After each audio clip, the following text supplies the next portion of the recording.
So Mr. Malik, thank you for being with us. Imam Mahmoud and Chris Ravel, who's the Director of Faith in Leadership. Nazek Ramadan, who's the Director of My Group Voice, and Archbishop Fidelia, and myself, Canon Stephen Saxby. We're just getting ready now to make a trip today to Calais. And maybe you'd just like to say something about, Nazek, why we're going today. Well, we've been there before, Yusuf and I. We decided next time we need to go. We need to bring with us more from our communities to come and see for themselves the situation on the ground, and to show some solidarity, actually to extend the hand of friendship as well, and to tell those people that the migrants that we are thinking of them. Yes, thank you. And Imam Mahmoud, thank you so much for coming along this morning. Everybody. I know you wanted to come with us, but you're not able to, but you're here today just to send us off with your blessing as we prepare to go to Calais today. Thank you very much. I fully support on behalf of my whole Muslim community, and I pray for you and my friend Mr. Khalid Iqbal Malik, going with you on behalf of me and all our Muslim community. Thank you. And I think we all feel, it cannot be right that in modern Europe today we have a situation where thousands of refugees are living in destitution just on the other side of the English Channel. We're going to challenge that today and hopefully come back with some strong messages to try and build some change. I fully support on behalf of Al Jannat Institute and my whole Muslim community, and I pray all of you to safe journey. Thank you. Thank you. Bless you. Thank you. It feels a bit odd to say welcome to the services station at Folkestone. This is not my home ground, but thank you everyone for being on this trip today, our interfaith trip going to Calais. And we are going on a mission which is about showing our humanity, about being in solidarity with the humanity of others. And I know this is going to be a powerful experience for us all, even for those of us who've been before. Nazek and I were there 2 months ago. We know the situation has changed quite a lot since then. We were fairly traumatised by the experience when we went before, and this is not going to be an easy day for any of us. But we're hoping that the anger and the passion will convert into some power for us to try and seek change. That's really the purpose of the trip. There are many humanitarian missions going, many of us have been involved in collecting things and so forth, but our aim today really is a mission to try to come back with determination to build some change. And we have a very powerful group of people here with us from a range of different organisations. We are all going to introduce ourselves, but we are faith community leaders, we are lawyers, we are journalists, and I think we have a very powerful delegation which is going to be able to come back and impact into trying to build some change around what is a humanitarian disaster just literally on the doorstep, just across the channel in France, and something that I think we all feel when we come back is outrageous that this is happening in modern Europe. So we're all going to very, very briefly introduce ourselves, because it's good if we all know who we are today, but we haven't got long. So very briefly, I'm Stephen Saxby. I'm the Executive Officer of London Church's Social Action. I'm Edmund. I'm part of Saxby's congregation. I'm Jared Mitchell. I'm Parish Priest of St. Anselm's in Solihull. Khalid Iqbal Malik runs Europe's largest social media, working with All Faith Unity and also working with charity Al Jannat Trust. I'm Mustafa.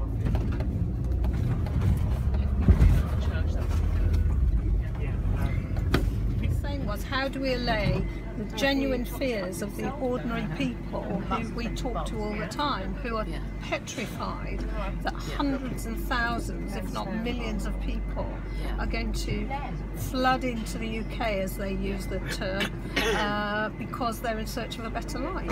I mean, as I said, before, when we have lots of regular routes, we did not see people flooding here. It's only when actually you start to reduce what the governments have been doing is reducing the legal routes, shortening every time. It's harder for you to find legal routes to come unless you're very rich or very highly skilled. So this isn't true.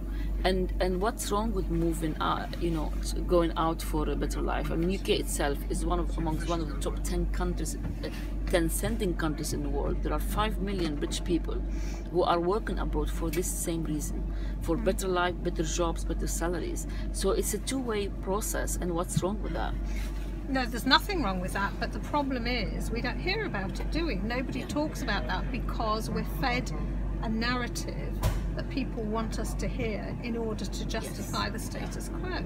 And one of the jobs that we have to do, I suppose, this group and others beyond us, is to make the conversation available that says, this is not going to happen. This is just not going to happen for the following reasons. And as in any conflict situation, we need to be very clear about the facts, because we only know the facts that people want us to know. Yes, yeah. I mean, also, there are times like if people flee in war or persecution, there are things you can't do, as Father Stephen said. You have war in Syria, what do you do? It's not going to be solved properly, quickly. And also people will have to flee for their lives.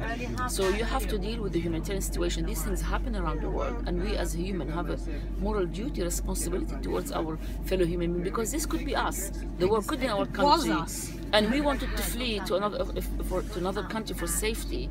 How do you want to be treated? And again, people in Europe, I mean, Europe has the 28 countries, 550 million people living in Europe. So if you have even 1 million people coming from Syria, it's not a lot, it's not even 1%. Look at situation like Lebanon, where I come originally from. The population is 4 million, and there are more than 1.6 million Syrians in Lebanon, a population of 4 million. So if 500,000 or 1 million came to the 550 million, is really little. And Lebanon is not a rich country, it's poor, struggling, doesn't have water, can't get rid of its refuse, they don't have electricity, it's struggling. And in Jordan, in Turkey, there are millions there. While the people who came to Europe, they're still in a few hundred thousands. So the number isn't huge when you look at the number of population, and Europe is much richer than Lebanon and Jordan. So you need to put things in perspective, and we need to show solidarity. For example, I'm giving Syria as an example because it's around Europe, it's around us. It's a neighboring country, and it's normal that people, when they flee war, they go to the next countries, and most of them actually have gone to Lebanon, Jordan, and Turkey. But as the war progressed and people saw no hope of going back home, because the war is escalating, not improving, And the that's camps why getting so overcrowded. How long? I mean, I always put it like this: if I am there in a camp with my family, how long can I live in a tent without education, without work, without money? How many years can I survive? What do? You just stay and die? Your instinct as a human being is to survive, so you move on. You move on. You think, oh, look, there's a big world out there. Let me go and try to survive. Let me take my family to safety. Let me build my life. And remember, most people are not part of the conflicts and war. So we need to also to understand, the human suffering history. And as a Jew, we have first-hand experience. All of us come from migrant families, from refugee families. No Jew in England comes from a family that was here with the Magna Carta. No Jew. We've all fled from oppressive situations and wars. And in fact, Israel, a tiny little country, has taken in millions of refugees in tents, in mattresses, and so on. I think you're right. If the will is there, you can do it. But it has to be a political will. And also, it shouldn't be a crime to look for better work, for better life for your family. If you go out to another country to work and look for better, it shouldn't be a crime. It should not be. People should be able to make a choice to go legally somewhere, apply for a job if they get it, live in a certain country, and build a better life for their families. Why is this such a crime? I don't think it is. I mean, again, when my grandparents came to England, and they came in the clothes they stood up in, most of them, and many of the migrant communities have come to London and England and various parts of Europe in the clothes they stood up in, and they set up right away to finding work. There were no benefits, and I think that's the dirty word.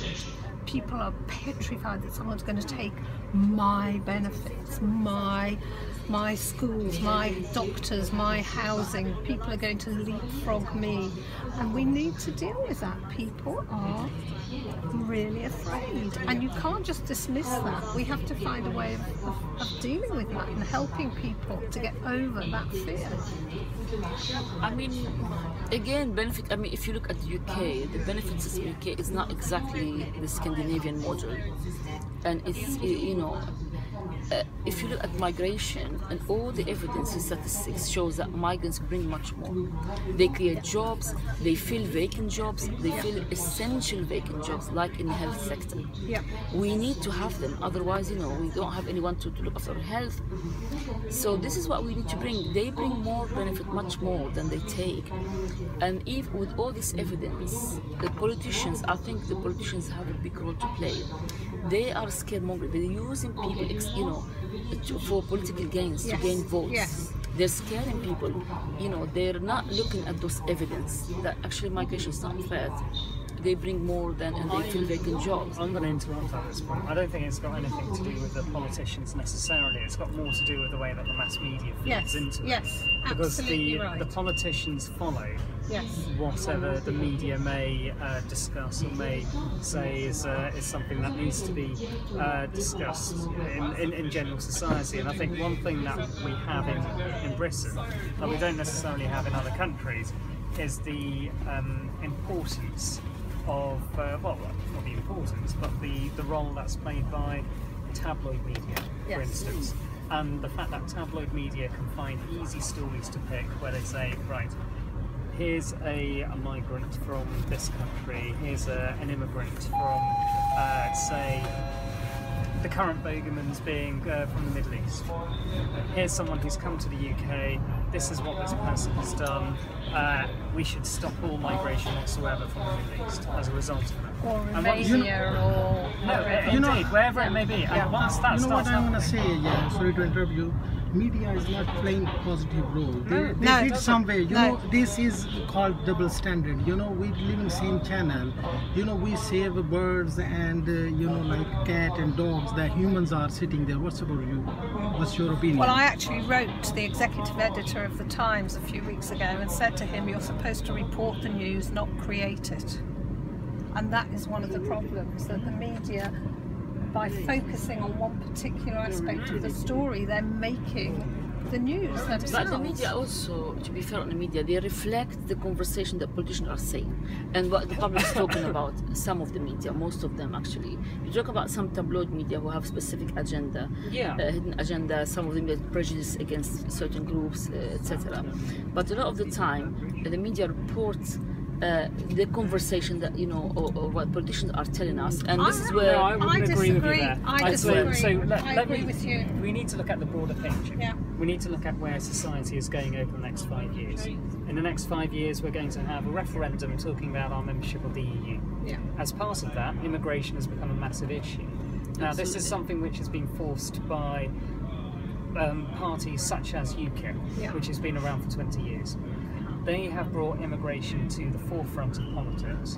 They have also managed to find the mass media, certain media outlets, to be of assistance to them in creating this cause of, this is what the media has done, this is what has been achieved by, you know, X, Y and Z, and this is what we want to ensure takes place, namely that Britain comes out of the EU. And as a result of that, it's almost like certain politicians playing a game with certain media outlets and using them for their advantage, both of them. There's that symbiosity which exists there, symbiotic relationship, which means that those politicians, specific politicians, feed from the centre.